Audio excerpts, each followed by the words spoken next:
अष्टमैथुन एक अष्टमैथुनों के अंतर्गत है और ये भयानक रोग है, भयानक रोग। इसमें संकोच की बात नहीं, जैसे डॉक्टर से संकोच नहीं, ऐसे शास्त्र और सदगुरुदेव ये संकोच का विषय नहीं। ये वो भयानक रोग है जो कैंसर से भी, टीबी से भी बड़ा भयानक रोग है, बड़ा भयानक रोग। उसकी तो औषधि, इसकी औषधि नहीं है। वो तो प्रारब्ध से आ रहा है। ये आप वर्तमान क्रिया को बिगाड़ कर अपना नाश कर रहे हैं। छोटे छोटे बच्चे जब स्कूलों में जाते हैं और उनको गलत विद्यार्थियों का संग मिलता है, तो प्रत्येक 100 में एक को नहीं कह सकते, 99 के जैसा हम मिले हैं अभी तक, 100 में एक को नहीं कह सकते, लेकिन 99 ऐसे मिले हैं, 100 में 99 जो इस रोग से ग्रसित हैं। पहले शायद वो पढ़ाई अपने लोगों के यहां नहीं थी। आज हमें बच्चे बताते हैं कि एक चैप्टर भी इसी प्रसंग का रखा जाता है। किसी विद्यार्थी जीवन से आए हुए साधु वेश में अपने उपासक ने बताया कि हम लोगों को शिक्षा दी जाती है कि जैसे खून निकल जाता है तो नया खून और बलवर्धक बनता है, ऐसे ही इस ब्रह्मचर्य का नाश करना अति आवश्यक है, क्योंकि वो हटेगा तो समस्त मांसपेशियों में नई शक्ति जागृत होगी। बोलो कितनी बड़ी हानि की बात, कितने बहुत बड़े दोष की बात। छोटे छोटे बालकों की जिनकी किसी भी तरह से ब्रह्मचर्य नष्ट करने की अवस्था नहीं हुई, वो अपने ब्रह्मचर्य का संहार कर रहे हैं केवल मनोरंजन के लिए। प्लेग, इन्फ्लुएंजा, ये रोग इतने बड़े महामारी नहीं जितना महामारी ये रोग है, जिसे बच्चे और बच्चियां खिलवाड़ समझ रहे, मनोरंजन समझ रहे, ये करना आवश्यक ही है ऐसा समझ रहे, सुविधाएं दी जा रही, कहा जाता खेलो हंसो, मार दिया। अभी किसी योग्य नहीं हो पाए और उनको सारी योग्यता नाश करने की शिक्षा दे दी गई और नष्ट हो गए। ना वो गृहस्थी लायक रह गए, न विरक्ति लायक रह गए। ये जो हस्तमैथुन जनित महारोग से, भयानक रोग से ग्रसित साधक जो भी मनुष्य, जो भी बच्चे हैं, सावधानी, बिल्कुल अपनी मृत्यु का वर्ण कर रहे हैं। और हम ये पक्की बात कर रहे हैं, 100 में 99 इस दोष से ग्रसित हैं। 100 में 99, 98 नहीं, 99। और हम जब उनसे पूछते हैं तो पता चलता है ये केवल स्कूल में ही पूरी ट्रेनिंग हो जाती है। आपस में 4 बच्चे बैठकर ऐसे गंदे आचरण से युक्त हो जाते हैं जो जीवन में इससे निकल पाना बड़ा कठिन है। नाना प्रकार की, गंगा की कसम, यमुना की कसम, भगवान की कसम, गुरु की कसम, सब कसम एक तरफ, खाने के बाद 1 मिनट बाद जहां वो अपने स्वरूप में कामाग्नि जागृत हुई, नष्ट हो जाता है साधक। ये जो हस्त क्रिया के द्वारा अपनी वीर शक्ति का नाश कर रहे हैं, बिल्कुल समझ ले ये अनिष्टकारी चेष्टा पहली बात अगला जन्म तुम्हें मनुष्य का नहीं होने देगी, क्योंकि तुम इतना भयानक अपराध कर रहे हो। हर वीर शक्ति में वो जीवाणु है जिससे मनुष्य का जन्म होता है। आप उसको किस तरह से नष्ट कर रहे हैं, पहला महापाप तुम कर रहे हो। दूसरी बात, जैसे किसी लकड़ी में घुन लग जाता है, अंदर अंदर उसे खाली कर देता है, ऐसे ही ये क्रिया हर साधक को, हर बच्चे को, हर मनुष्य को जर्जर कर देती है, उत्साहहीन कर देती है, निकृष्ट भावना से युक्त कर देती है। कोई भी इस हस्त क्रिया को यदि स्वीकार किए हैं तो उसका फल देख ले, बिना प्रयास के वो वीरहीन होता रहेगा। कसम खाइए कि मैं जीवन में कभी हस्तमैथुन नहीं करूंगा। श्री जी को साक्षी करके इसका निर्वाह कीजिए, विश्वास कर लीजिए आपकी परमार्थिक या व्यवहारिक जो भी उन्नति सबके नाश का प्रधान कारण है। आप ऐसे कारण को स्वयं कर रहे हैं। गृहस्थी धर्म में तो जब संयोग होगा तब होगा, आप इसमें प्रतिपल मर रहे हैं, प्रतिपल। और ये आपको इतना कमजोर, इतना परास्त कर देगा, आप भगवत मार्ग में चल नहीं सकते। आप इसे निश्चय करें, इसी क्षण निश्चय करें कि मैं कभी भी हस्त क्रिया के, तो कोई भी साधक, स्त्री या पुरुष, कोई भी साधक किसी भी प्रक्रिया के द्वारा हम ऐसा, जब तक गृहस्थ धर्म से युक्त होकर हम भगवत पूजा की भावना से संतानोत्पत्ति वाली क्रिया, वो अलग चीज, अपनी किसी चेष्टा के द्वारा हम ऐसा नहीं करेंगे। जो ऐसा करते हैं उनकी समस्त इंद्रियां दुर्बल होती जाती हैं, एक एक नस से उनकी शक्ति का ह्रास होता जाता है और उनके मुंह में पीलापन, सिकुड़न बिना वृद्धावस्था के से दिखाई देने लगती है। नस में दौर्बल्य, बार बार स्वप्न दोष, नाना प्रकार के गंदे संकल्प, नाना प्रकार की जलन उनके हृदय में प्रकाशित हो जाती है और वीर शक्ति इतनी द्रवित हो जाती है कि उनको पता ही नहीं लगता कब स्खलित हो गई। इसलिए साधक सावधान, ऐसी गलती बिल्कुल न करें, बिल्कुल न करें। क्योंकि शरीर के भीतर एक मनोवाहा नाम की एक नाड़ी है। इस नाड़ी के साथ संपूर्ण नाड़ियों का संबंध है। जे भी आप कामासक्त होकर के इस क्रिया को करते हैं, संपूर्ण आपके शरीर की नस नाड़ियां कांप जाती हैं।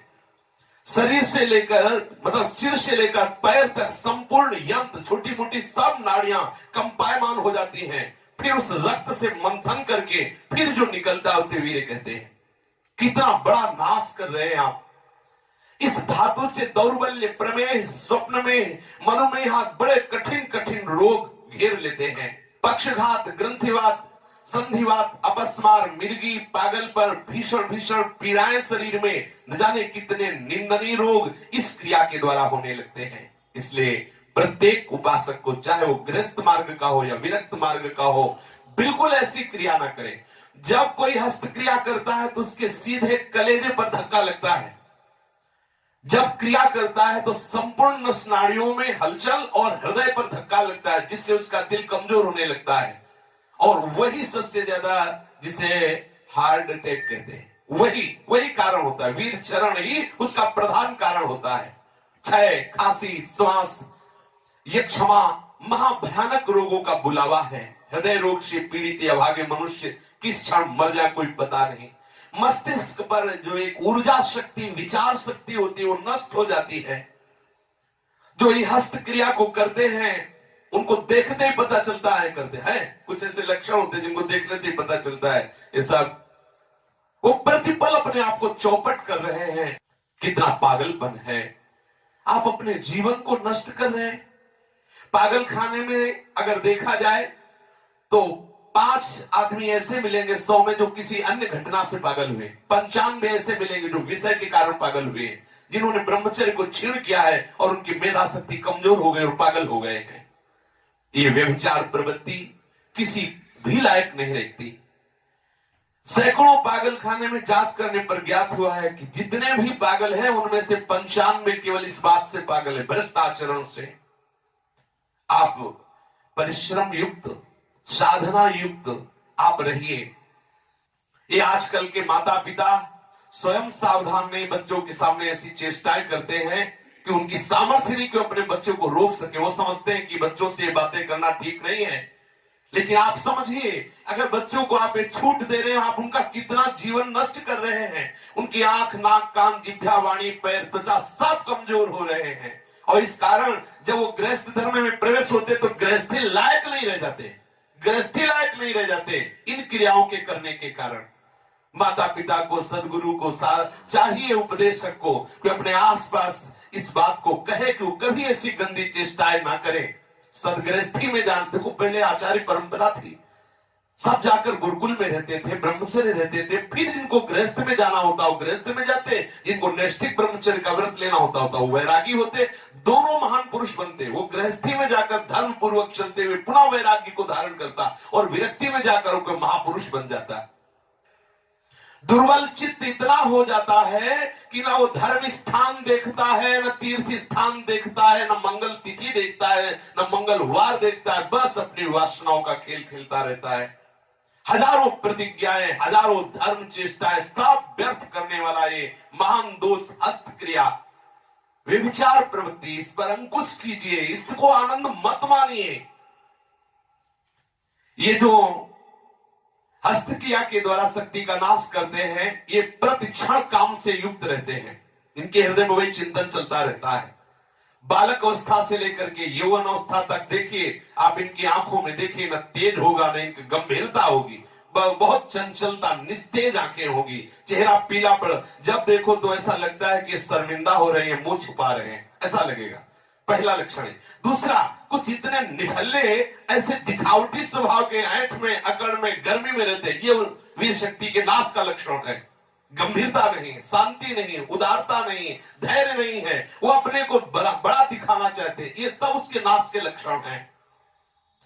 जिनका चेहरा आनंद में, देखते ही हृदय में आकर्षण, ये ब्रह्मचर्य का लक्षण है। चेहरा देखो तो उजड़ा हुआ दिखाई देता है, लगता है बिना रोते हुए भी रो रहे हैं। वो सब सिकुड़ गया चेहरा, ऐसा जैसे किसी घर में आग लगा दो, इसके बाद दर्शन करो तो कैसा लगता है, वो ऐसे ही उसका चेहरा होता है जिसने अपने जीवन से खिलवाड़ किया है।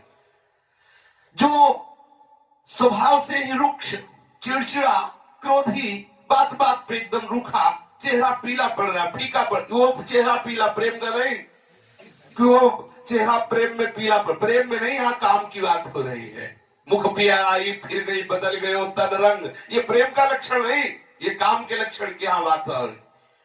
वो मुर्दा की तरह निस्तेज खिन्न छिन्न ऐसे ही घूमता रहता, कोई लक्ष्य नहीं, कोई उद्देश्य नहीं, बात बात में आलस्य, बात बात में गुस्सा। जो गालों में बिना कोई गुलाबी कुछ लगाए जो गुलाबी दिखाई देती है वो ब्रह्मचर्य की होती है, और जिनके ब्रह्मचर्य क्षीण हो जाते हैं, झाई पड़ जाती है। देखो देखने में तो लगता है क्योंकि बोले कितने को, बोले 18 के, 18 में तो उसकी दुर्गति हो रही, तो 28 और 48 में क्या होगा।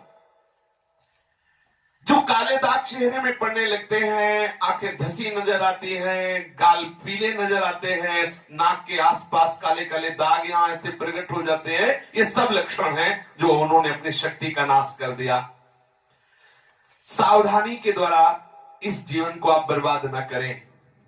जो 12 वर्ष की अवस्था के बाद से शुरू किया कर, 12 वर्ष है, कितने से बच्चे हैं, कितने चलना मुश्किल हो गया, चलना मुश्किल, तब कसम खवानी पड़ी। वो तो लक्षण पता है ना, तो कसम कि तुम्हें हमारी कसम, यदि हमें आप तनिक भी मानते हो, संत मानते हो, गुरु मानते हो, तो कसम खाओ आज के बाद ऐसा, तब उनमें चलने की सामर्थ्य आ रही। बच्चे हैं, खिलवाड़ हो गया, उनके लिए खिलवाड़ हो गया और अपने जीवन को नष्ट कर दिया। अभी 14, 13, 15, 18 ये अवस्था है।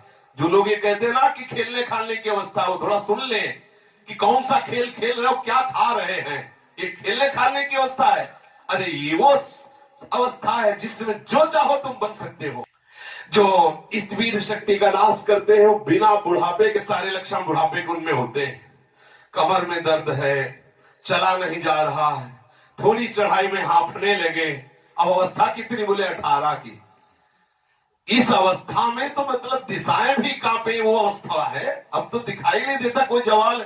चित्त में कुचिंताएं, छाती में धड़कन, बिना भय के भयभीत हो जाना, थोड़े से भी दुख में ऐसा सोचना कि मैं आत्महत्या कर लूं, ये सब बातें उसी की कमी से हो रही हैं। ये महापुरुषों के अनुभव की झूठी झूठी बातों में एकदम घबरा जाना। कोई झूठी धमकी दे दे तो बस वो ऐसा लगता है अब क्या करूं, किसी कमरे में बंद हो जाऊं, अपने आप को प्राण हत्या करके बचा लूं, ऐसा मैं अपने शरीर को न, ये सारे के सारे लक्षण उसी में प्रकट होते हैं। जो ब्रह्मचर्य का नाश करता है, नींद ना आना या सोना तो कुंभकर्ण की तरह, मुर्दे की तरह सो जाना, आलस्य, जरा जरा देर में वो निरुत्साहित बातें, आंखों में जलन, भारीपन, ये सब, स्वप्न दोष अधिक होना, ये सब उसी के लक्षण है जो आपने गलतियां की है। जो सावधान नहीं रहता तो जब वो लघु शंका को बैठता है तो सबसे पहले वीर शक्ति का श्रवण, या सबसे बाद में, दोनों में जैसा अभ्यास हुआ, आप सोच में बैठे, लघु शंका में बैठे, तो सबसे पहले या तो वो गिरेगा या बाद में गिरेगा। आप सोचो उसकी कितनी बड़ी दुर्दशा है। वीर का पाचन नहीं होता, भोजन का पाचन, रस रस का पाचन, रक्त रक्त का पाचन, मांस मांस का पाचन, जो मज्जा, अस्थि और ये सप्तम धातु वीर का पाचन नहीं हो सकता। इसका पाचन ओज के रूप में होता है, तेज के रूप में होता है, महान शक्ति के रूप में होता है। जो संयम से चलता है, भगवत आराधन में चलता है, उसका एक अलग ही स्वरूप होता है। उसमें एक अलग उत्साह, अलग तेज, अलग ओज चमकता रहता है। सावधानी से, चाहे स्त्री साधक हो चाहे पुरुष साधक हो, दोनों को रक्षा करनी चाहिए। खिलवाड़ ना समझो। ये सप्तम धातु बनने में, एक बार के बनने में 30 दिन 4 घंटे लगते हैं। 30 दिन 4 घंटे लगते हैं। जब बहुत सुंदर भोजन सात्विक किया जाता है तो एक बार में संतानोत्पत्ति करने की जो सामर्थ्य वीर शक्ति में है, वो 30 दिन 4 घंटे में तैयार होती है। शास्त्रीय पद्धति के अनुसार, शास्त्र सिद्धांत के अनुसार साधक सावधान रहे, इसे तमाशा न बनावे, इसे मनोरंजन न बनावे, इसे खिलवाड़ न समझे कि कोई देख नहीं रहा। आप जिस कार्य के लिए मनुष्य जन्म धारण किए, चाहे गृहस्थ हो चाहे विरक्त, उसके लिए अति अनिवार्य है आपको ब्रह्मचर्य रहना। ये जो हस्त प्रयास के द्वारा ब्रह्मचर्य का नाश करते रहते हैं, इनको बहुत सावधान हो जाना चाहिए। एक बार ब्रह्मचर्य नष्ट होने में 1.5 तोला सप्तम धातु नष्ट होती है, जो 30 दिन 4 घंटे में तैयार होती है। आप विचार कीजिए, 30 दिन 4 घंटे शरीर की नस नाड़ियों ने जो कमाया, उस सप्तम धातु को आप कितने मिनट में नष्ट कर रहे हैं? कितने बार 30 दिन 4 घंटे में एक बार कमाई हुई वस्तु को कितने बार नष्ट कर रहे हैं? आपकी क्या परिणाम दशा होगी, आप खुद विचार कर लीजिए। कठोर परिश्रम से 30 दिन 4 घंटे में तैयार होने वाली 1.5 तोला अमूल्य वस्तु जो भगवत स्वरूप है, आप उसे कहां बहा रहे हैं? कितनी मूर्खता कर रहे हैं? आप इसको सुनने में बोलने में संकोच लग रहा होगा। घोर पतन का रास्ता अंदर ही अंदर मन को आप दे रहे हैं। इसे मूर्ख नहीं कहा जाएगा और क्या कहा जाएगा? जो इतनी कीमती वस्तु को केवल मनोरंजन के लिए बर्बाद करे, तन मन धन श्वास सबका नाश करने वाला। जैसे फूलों का इत्र, ऐसे ही संपूर्ण मनुष्य का सार ब्रह्मचर्य। एक एक रुपया आप जैसे बहुत कंजूसी से समेट के रखे, फिर कोई चुराने आवे तो आप दे देंगे क्या? ऐसे ही यदि आप ब्रह्मचर्य पर दृष्टि रखेंगे तो आपसे पापाचरण हो ही नहीं सकता। आपको जलन हो जाएगी कि हम कितना जल के कैसे सदाचार से चल रहे हैं और ये आकर्षण हमें आ रहे, कैसे ब्रह्मचर्य को नष्ट कर। वो भागेगा, हर स्थिति से भागेगा। वो अपने ब्रह्मचर्य को सच्ची मानिए, ब्रह्मचर्य में ही सामर्थ्य है हर द्वंद्व सहने की, हर द्वंद्व सहने की। जितने भी साधकों की या मनुष्यों की जो दुर्दशा है शास्त्र विरुद्ध आचरणों से, उसका कारण ब्रह्मचर्य का नाश।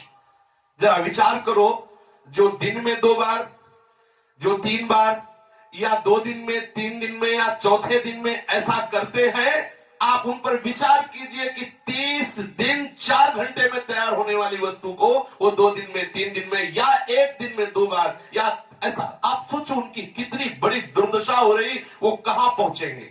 आज कसम खा लो, बार बार कह रहे हैं, और ये हम दूसरों के लिए नहीं कह रहे, अपने लोगों के लिए कह रहे हैं, अपने लिए कह रहे हैं। अपने लोगों को कसम खा लेनी है, हम भूल कर कभी हस्त क्रिया के द्वारा अपने ब्रह्मचर्य का नाश नहीं करेंगे। जो अष्ट मैथुनों में वर्णन, हम एकांत में कभी स्त्री से संभाषण कामुक होकर नहीं करेंगे, हम कभी एकांत में खड़े होकर किसी स्त्री को नहीं ताकेंगे, कभी वो हम चेष्टाएं नहीं करेंगे जिससे हमारा भगवत मार्ग रुके। जो गृहस्थ है उनके लिए भी यही नियम है, एक पत्नी व्रत धारण करने वाला ब्रह्मचारी ही कहा जाता है। इसलिए सावधान, गृहस्थी में भी जाना है तो तब तक ब्रह्मचर्य का पूर्ण निर्वाह करें जब तक आप गृहस्थ धर्म से युक्त ना हो जाएं, और यदि विरक्त है तो आजीवन आप भले चले थोड़े दिन, लेकिन इसको सह जाएंगे तो इतने आनंद में रहेंगे, इतनी शीतलता, इतनी द्वंद्वों से लड़ने की सामर्थ्य आएगी, इतना